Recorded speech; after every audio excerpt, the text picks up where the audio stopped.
വിശിഷ്ട സേവനത്തിനുള്ള രാഷ്ട്രപതിയുടെ 2012 പോലീസ് മെഡലിന് അർഹനായ മാത്ര തോട്ടത്തിൽ വീട്ടിൽ സബ് ഇൻസ്പെക്ടർ പി ബാലചന്ദ്രൻ പിള്ളയ്ക്ക് മാത്ര ജയഭാരത് ലൈബ്രറിയുടെയും പൗരസമിതിയുടെയും അരുണോദയ ആർട്സ് ആൻഡ് സ്പോർട്സ് ക്ലബിന്റെയും ആഭിമുഖ്യത്തിൽ ഒക്ടോബർ 18 വൈകിട്ട് മാത്ര ജംഗ്ഷനിൽ പൗരസ്വീകരണം നൽകുമെന്ന് സംഘാടകർ വാർത്താസമ്മേളനത്തിൽ അറിയിച്ചു. ഗ്രന്ഥശാല മുൻകൈയെടുത്തുകൊണ്ട് പൗരപ്രതിനിധികളുടെയും അതേപോലെ ഗ്രന്ഥശാലയുടെ പോഷക സംഘടനയായ അരുണോദയ ആർട്സ് ആൻഡ് സ്പോർട്സ് ക്ലബിൻ്റെയും നാട്ടിൻ്റെ എല്ലാവിധ ആളുകളുടെയും സഹായ സഹകരണത്തോടുകൂടി അദ്ദേഹത്തിന് ഒരു സ്വീകരണം കൊടുക്കുകയാണ്.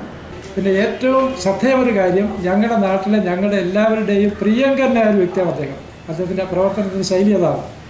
ഒരു പോലീസ് ഉദ്യോഗസ്ഥന് 30-32 കൊല്ലം പോലീസ് സേനയിൽ വർക്ക് ചെയ്തിട്ട് യാതൊരു റിമാർക്കും ഇല്ലാതെ നല്ല രീതിയിൽ ഒരു അഭിപ്രായം ലഭിച്ച് രാഷ്ട്രപതിയുടെ അവാർഡ് വരെ ലഭിക്കുക എന്ന് പറയുന്നത് അത്ര എളുപ്പമുള്ള കാര്യമല്ല. അനുമോദന യോഗത്തിന് Punalur MLA. Advocate K. Raju അധ്യക്ഷത വഹിക്കും. പട്ടികജാതി പിന്നോക്കക്ഷേമ വകുപ്പ് മന്ത്രി എ.പി. അനിൽകുമാർ ഉദ്ഘാടനം നിർവഹിക്കും. എൻ. പീതാംബരക്കുറുപ്പ് എം.പി. ഉപഹാര സമർപ്പണം നടത്തും. Ex MLA. Punalur Madhu, Kollam rural SP. K. Balachandran IPS, Karavalur ഗ്രാമപഞ്ചായത്ത് പ്രസിഡന്റ് ബി. പ്രമീള കുമാരി, ജില്ലാ പഞ്ചായത്ത് അംഗം എസ്. ജയമോഹൻ എന്നിവർ മുഖ്യപ്രഭാഷണം നടത്തും. വാർത്താസമ്മേളനത്തിൽ സ്വാഗത സംഘം president R. Vijayanpillai, secretary A. Gopi, P. Balakrishnapillai, advocate Pradeep Chandran, VS Ganesh, Vishnu V, P. Binu, Jayamohan എന്നിവർ പങ്കെടുത്തു. യോഗാനന്തരം തിരുമല ചന്ദ്രനും സംഘവും ഒരുക്കുന്ന സ്റ്റേജ് സിനിമ താരമേള അരങ്ങേറും. ലൈവ് വാർത്ത പുനലൂർ.